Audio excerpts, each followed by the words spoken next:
هي الحلقات تحفظني بآيات من القرآن، هي الحلقات تملأني بحب المصطفى العدنان، هي الحلقات تحفظني بآيات من القرآن، هي الحلقات تملأني بحب المصطفى العدنان. وأخلص نيتي دوما لرب واحد ديان، بروح ملؤها طهر وقلب كله إيمان. وأخلص نيتي دوما.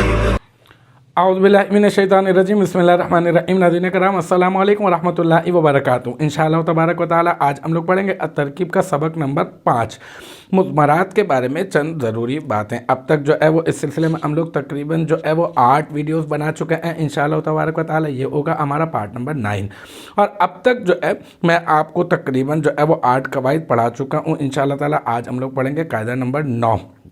ہم نے جو ہے وہ اب تک میں نے آپ کو بتا دیا کہ ضمیر مرفوع متصل مستتر کو فاعل کب بنائیں گے، جب اس میں ظاہر یا پھر اس میں ضمیر مرفوع متصل بارز جب فاعل نہ ہو، تو پھر ضمیر مرفوع متصل مستتر کو جب ہم فاعل بنائیں گے۔ پھر اس کے بعد میں نے آپ کو بتایا کہ ضمیر فصل کیا ہوتی ہے، اس کے پائے جانے کے کون کون سے مقامات ہیں، اور پھر جو ہے اس کی ترکیب کا طریقہ کار کیا ہوگا۔ پھر میں نے آپ کو یہ بھی بتایا کہ اسماء کے بعد جو ہے وہ ضمائر جو ہے وہ ہمیشہ مضاف الیہ واقع ہوتی ہیں۔ پھر یہ بھی میں نے آپ کو بتایا کہ ضمائر جو ہے وہ نہ ہی موصوف ہوتی ہیں نہ ہی جو ہے وہ صفت ہوتی ہیں۔ پھر یہ بھی میں نے آپ کو بتایا کہ ضمیر جو ہے وہ غائب کی جو ضمیر ہے اس کا مرجع جو ہے وہ پیچھے موجود ہوتا ہے، کوئی نہ کوئی وہ کسی نہ کسی شے پر دلالت کر رہی ہوتی ہے، لہٰذا ضمیر کو ہم لوگ کہتے ہیں راجع، اور جو اس کا مرجع ہوتا ہے، جو لوٹنے کا مقام ہوتا ہے، اس کو ہم لوگ کہتے ہیں مرجع۔ تو پھر اس کے بعد جو ہے اور میں نے آپ کو یہ بھی بتایا کہ کبھی جو ہے وہ ایسا ہوتا ہے کہ لفظوں میں جو ہے وہ مرجع جو ہے وہ پیچھے موجود نہیں ہوتا، لیکن مانن جو ہے وہ موجود ہوتا ہے۔ پھر یہ کہ پیچھے ہی موجود ہونا جو ہے وہ ضروری نہیں ہے، کبھی کبھار ایسا ہو سکتا ہے کہ آگے ہو، لیکن رتبتاً جو ہے وہ ضمیر سے مقدم نہیں ہونا چاہیے۔ یہاں تک کہ ہماری بات ہو گئی۔ آج جو ہے وہ انشاءاللہ تعالی ہم لوگ قاعدہ نمبر 9 پڑھیں گے۔ دیکھیں قاعدہ نمبر 9 میں یہ ہے کہ اگر کسی عبارت میں، یہ تو ہمارا معلوم چل گیا نا کہ مرجع ہوگا، اگر کسی عبارت میں 2 چیزیں مرجع بننے کی صلاحیت رکھ رہی ہوں، ایک نہیں بلکہ ہم لوگ دیکھ رہے ہیں ترجمہ کر کے، بھئی یہ بھی مرجع بن سکتا ہے اس کا، یعنی ضمیر کو لوٹانے کی جگہ نا، ٹھیک ہے، تو یہ بھی اس کا مرجع بن سکتا ہے، یہ بھی اس کا مرجع بن سکتا ہے۔ تو پھر ایسی صورت میں ہم مرجع کسے بنائیں گے؟ دیکھیں قاعدہ تو یہی ہے کہ اگر 2 چیزیں مرجع بننے کی صلاحیت رکھتی ہوں اور احتمال پایا جا رہا ہو کہ اسے بھی بنا سکتے ہیں اسے بھی بنا سکتے ہیں، تو پھر ہم لوگ اقرب کو، اقرب اس میں تبدیل کا سیکھا ہے، قریب سے نکلا، قرب سے ہے نا، جو زیادہ قریب ہوگا ہم اسے فوقیت دیں گے۔ یہ یاد رکھیے گا، قاعدہ یہ ہے کہ جو زیادہ قریب ہوگا ہم اسے فوقیت دیں گے، لیکن اس کے ساتھ ساتھ آپ یہ بھی یاد رکھ لیں کہ کبھی کبھی قرینے کے باعث آپ ابعد کو، یہ بہت سے نکلا یعنی دور والے کو نا، بہت بھی مرجع بن سکتا ہے۔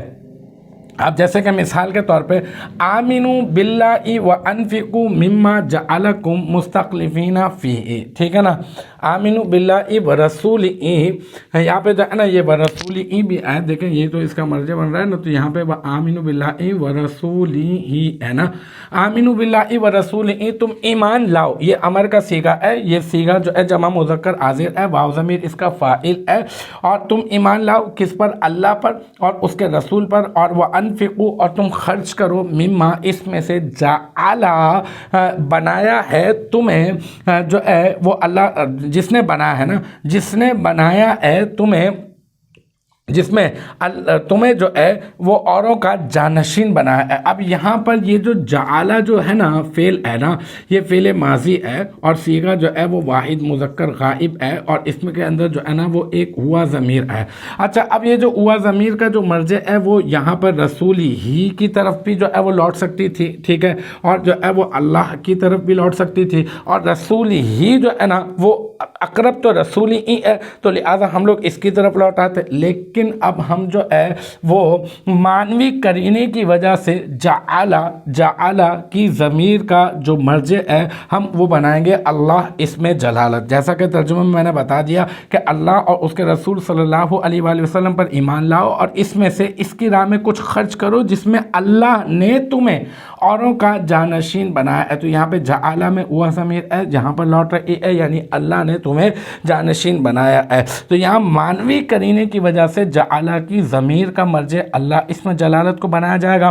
حالانکہ رسول ہی اس کے مقابلے میں ضمیر سے یہ جو ہے نا اس ضمیر سے جو ہے یہ رسول ہی جو ہے وہ زیادہ قریب ہے، لیکن یہاں پر کرینے کے باعث جو ہے وہ معنوی لحاظ سے جو ہے وہ فوقیت دی جائے گی ابعد کو. تو کبھی کبھی ایسا بھی ہو سکتا ہے. تو آج کے اس قاعدے میں ہم نے یہ سیکھا کہ کبھی کبھی عبارت میں دو چیزیں مرجع بننے کی صلاحیت رکھتی ہیں اور ہم لوگ ترجیح کس کو دیں گے؟ ویسے عام طور پہ اقرب کو دیں گے، لیکن کبھی کبھی کرینے کے باعث جو ہے وہ ابعد کو بھی ترجیح دی جا سکتی ہے. تو اب مجھے امید ہے کہ یہاں تک کی جو بات ہے وہ آپ کی سمجھ میں آ گئی ہوگی. انشاءاللہ تبارک و تعالی نیکسٹ ٹائم اگلی ویڈیو اگلی کلاس کے ساتھ ملاقات ہوگی. جب تک آپ اپنا بہت خیال رکھیے گا. وآخر دعوانا ان الحمدللہ رب العالمین.